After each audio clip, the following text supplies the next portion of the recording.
What are some of the prices that one has to pay when they play the game? Drop the gun!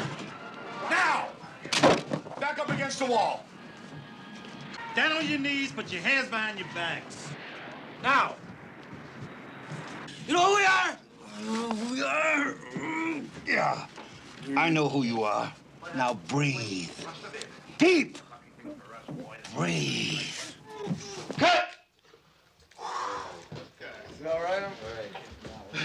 You all right? All right. Look, take him outside. Come on, clean him up. You looked up to these guys that sell dope on the corner. You look up to these guys that can ride a Mercedes or a BMW in the community. You see all the cash that's rolling around. And the little youngsters that are looking up to them are wondering, well, when am I going to be up there? Not knowing that when they get out there, they're going to go to 20, 10 years, and it's going to break a woman's heart. It's going to break your parents' heart. We lost one of the youngsters the day before yesterday, I guess. They found $50,000 cash and a kilo of cocaine and guns and ammunition in his house. They found some raw cocaine and started saying whose was it and stuff. And that was it. You allow them an experience in hopes that they will end up being able to use it in some way. And let's have a rehearsal now. Meet the actors. it's just fruitless. Because of the usage of drugs like PCP and cocaine, it gets to be really difficult to see them come out of it. I live in a very poor neighborhood and stuff, and I always wanted good things. I'm addicted, I'm addicted to money. I gotta have money all the time. The lifestyle is good, but people are jealous because they ain't driving what you got, and they ain't wearing what you got, and people gotta go to work. And me, I don't have to go to work, I get up and I do what I want, and I sleep as long as I want.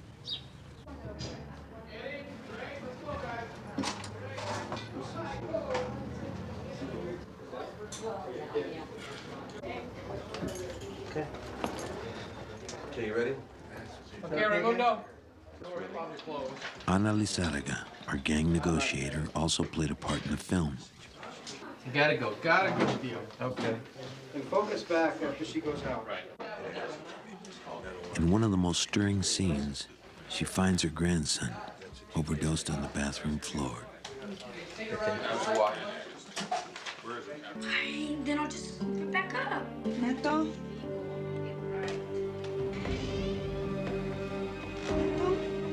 Mama! Mama! Mama! Mama! Mama! Call an ambulance!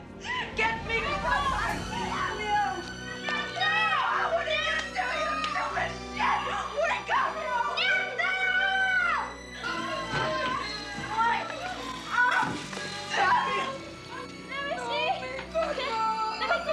It was very, very true to her and very real. She's lived that moment. Cut! I deal a lot with ODs or kids that want to die or kids that had died. And whether it's an OD or it's a drive-by shooting or whatever suicide it is, kids are still taking their lives away. They're playing with dynamite and they don't even recognize it. Do I think it's worth it? No, but when you get started, it's like, you just can't stop till they put you away, till they really, really put you away.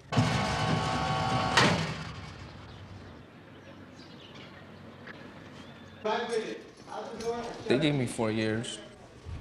4 years. Freedom taken away, wake up 6 o'clock, go to breakfast,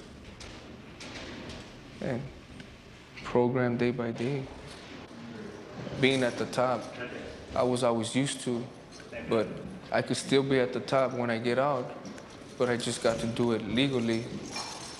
I don't want to come back and go through the same routine over and over, and Next time it'll be more time that I get if I get caught.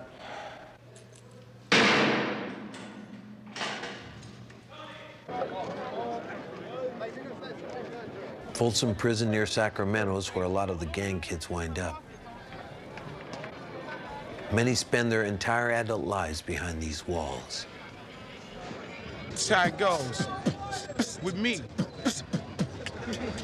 Well, I'm not a rebel, but I'm known to rebel against ignorance, keeping my brothers in jail or hell, whichever one you are living in, friend. And if you think it's hell, you never been in the pen. Homeboys is doing time waiting on an appeal. Attitudes get adjusted because we fight with steel. Human lives being took, characters are destroyed, and when the gates rack, it's not funny no more. And it's hard to stay together in a two-man cell. To make a long story short, the pen is hell. To me, and every brother that I know in the pen is running one marathon with the dreadful end. To reach the dark shadow at the India Road is a chance you'll take with the word parole. Another man trying to tell you how to live your life, how to raise your kids and treat your wife. Beat the clock, but you won't beat time, and you will never cheat the world out of hearing my rhyme, because every episode of writing's coming fresh from here. Just like the book of life is what the devil fear. By trade, I run the mic with the best of skills, dropping knowledge on paper with a pen at will. I'm not wise as now, but I'm wise enough to understand ain't nothing changed and the world is rough.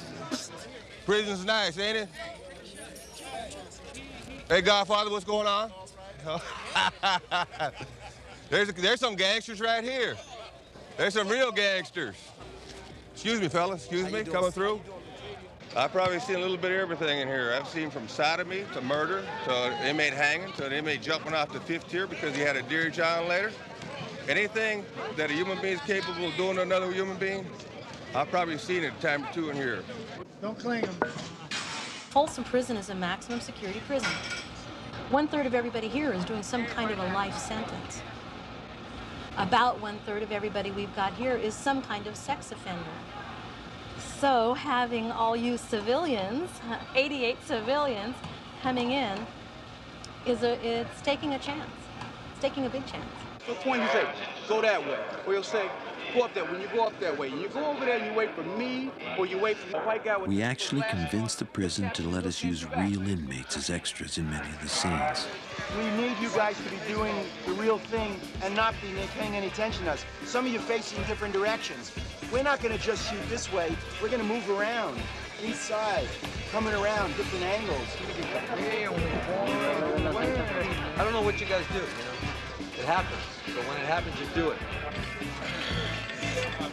I'm moving these guys out on the yard right here, kind of facing each other, and then do some exercises in this area. I want...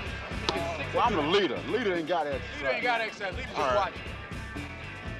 There were only 7 actors on the main yard when we were filming there. All the rest of the hundreds of men out there were real inmates of Folsom. As far as I know, it's the first time thing ever to happen here, where they have allowed people from the outside to come in and dress as convicts. It made a lot of stress on all the gunners when the situation was occurring. When they first came in, it was no big deal. I seen a green vest. I knew right away that these people must be in the movie, and I was thinking maybe they were going to have them keep those vests on for mingling with the inmate population. When they came off immediately, I lost who they were. I was concerned about if something was to happen and I have to fire my warning shot, would I be firing at an inmate or would I be firing at an actor?